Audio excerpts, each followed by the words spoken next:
بسم اللہ الرحمن الرحیم. میں ہوں عبد الرحمن السدیس. انسان اپنی پیدائش کے بعد اس معاشرے سے پہلا بڑا انٹریکشن اسکول میں کرتا ہے.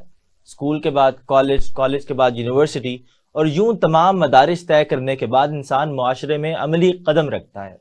ان تمام مدارج کو طے کرتے ہوئے اسے کن مسائل کا سامنا درپیش ہوتا ہے اور ان مسائل سے کیسے نپٹا جا سکتا ہے، انہی موضوعات پر گفتگو کرنے کے لیے پنجاب یونیورسٹی سے اردو لسانیات میں پی ایچ ڈی کرنے والے اور ایم اے کالج میں اسسٹنٹ پروفیسر کے عہدے پر اس وقت تعینات ڈاکٹر عاطف خالد بٹ کو ہم نے آج مدعو کیا ہے. ڈاکٹر صاحب بہت شکریہ، آج آپ نے ہمیں وقت دیا. ڈاکٹر صاحب، آپ کے خیال میں پاکستان کے تعلیمی نظام کے بنیادی مسائل کیا ہیں؟ تین اگر ان کو ہم کیٹیگریز میں ڈیوائیڈ کریں تو کون سے تین بنیادی مسائل ہیں؟ دیکھیں، یوں 3 4 5 کہنا تو میرے خیال میں مناسب نہیں ہے. ہمیں دیکھنا چاہیے کہ ہمارا تعلیمی نظام جو ہے وہ کوئی نظام ہے بھی یا نہیں، اور جسے ہم تعلیمی نظام کہتے ہیں اس کے ساتھ ایسے مسائل کون سے جڑے ہوئے ہیں جن کی وجہ سے اگر یہ مسائل نہیں ہے تو کیوں نہیں ہے. ہمارے ہاں بہت بڑا یا بنیادی مسئلہ تو یہ ہے کہ ہم نے آج تک 1947 سے لے کے آج پون صدی گزر گئی، ہم نے کوئی بھی ایسی پالیسی نہیں بنائی جس میں بڑا حصہ ان لوگوں کا ہو جو تعلیم کے نظام کے بنیادی کارندے ہیں، یعنی وہ لوگ جو بنیادی طور پر تعلیم کے نظام سے وابستہ ہیں. میری مراد اساتذہ سے ہے. اور اگر ہم نے کوئی ایسی پالیسی نہیں بنائی تو یقیناً کوئی قابل عمل پالیسی نہیں ہوگی جو اب تک ہم نے پالیسیاں بنائی ہیں ان میں. اور پھر یہ ہے کہ ہم نے جو کچھ کیا ہے اب تک اس میں ہم نے ان مختلف مدارج کو سامنے نہیں رکھا جن مدارج کو باقی دنیا نے سامنے رکھ کے اپنے ہاں تعلیمی نظام بنائے ہیں. یعنی آپ یہ دیکھیے کہ پوری دنیا میں پرائمری کی جو تعلیم ہے، یعنی ابتدائی درجوں کی جو تعلیم ہے، اس کو سب سے زیادہ اہمیت حاصل ہے، اور پاکستان میں سب سے کم اہمیت پرائمری درجے یا ابتدائی تعلیم کو حاصل ہے. وہی بچے کے ایسے برس ہوتے ہیں جب اس کے ذہن کی تشکیل کی بنیادی اینٹیں رکھی جا رہی ہوتی ہیں. اگر آپ اس کو اہمیت نہیں دیتے یا اس کو کم اہمیت دیتے ہیں تو اس کا مطلب آپ ایک اچھی بنیاد نہیں رکھنا چاہ رہے.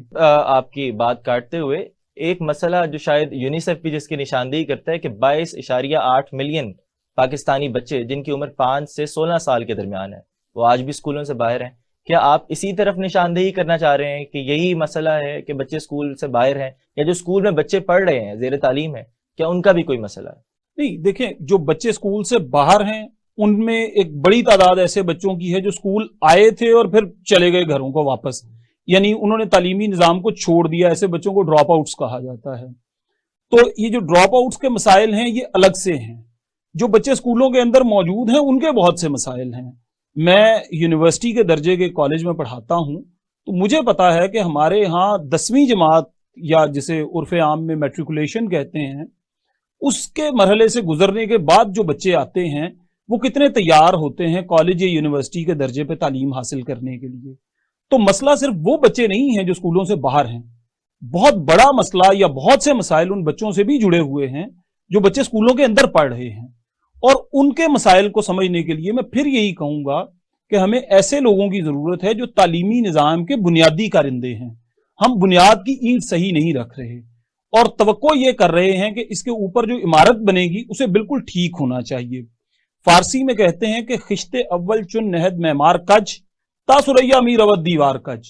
اگر معمار نے، تعمیر کرنے والے نے بنیادی اینٹ خراب رکھ دی ہے تو پھر چاہے وہ آسمان کی بلندی تک چلا جائے دیوار ٹیڑھی ہی رہے گی، کیونکہ اس نے بنیادی اینٹ ٹیڑھی رکھی تھی. ہم بنیادی اینٹ ٹیڑھی رکھ کے اوپر سے دیوار کو سیدھا کرنا چاہ رہے ہیں. ڈاکٹر صاحب، کیا آپ سمجھتے نہیں ہیں کہ آج کل تو بڑا نمبرز کا ایک گیم ہے، اور جس طرح ہم نے بچپن میں خرگوش اور کچھوے کی کہانی سنی تھی تو اب لائق کچھوا تو نہیں ہے، لائق تو ہے خرگوش اور نالائق ہے کچھوا. اب لائق افراد تو بہت زیادہ ہیں. اس دفعہ جو میٹرک کے رزلٹ آئے ہیں یا انٹر کے رزلٹس آئے ہیں ان کے اندر ہم دیکھتے ہیں کہ ایک بڑی نمبر گیم ہے. 1092 تک 1100 تک نمبر لینے والے طلبہ بھی موجود ہیں. ایک بڑی تعداد 900 تک نمبر لے ہی لیتی ہے. تو اس کے باوجود آپ سمجھتے ہیں کہ ایسے افراد پھر بھی تیار نہیں ہو رہے جو اس معاشرے کے لیے کسی بھی سطح پر اپنا بہتر انپٹ دے سکیں؟ دیکھیں، آپ نے یہ جو بات کی ہے نا کہ 1100 میں سے 1092 نمبر لے لیے یا 1100 میں سے 1100 نمبر لے لیے، یہ پیمانے ہم نے بھی بنائے ہوئے ہیں، لیکن یہ پیمانے کسی کی قابلیت یا لیاقت کو جانچنے کے لیے نہیں ہیں. یہ پیمانے ہیں کسی کی یادداشت کو جانچنے کے لیے.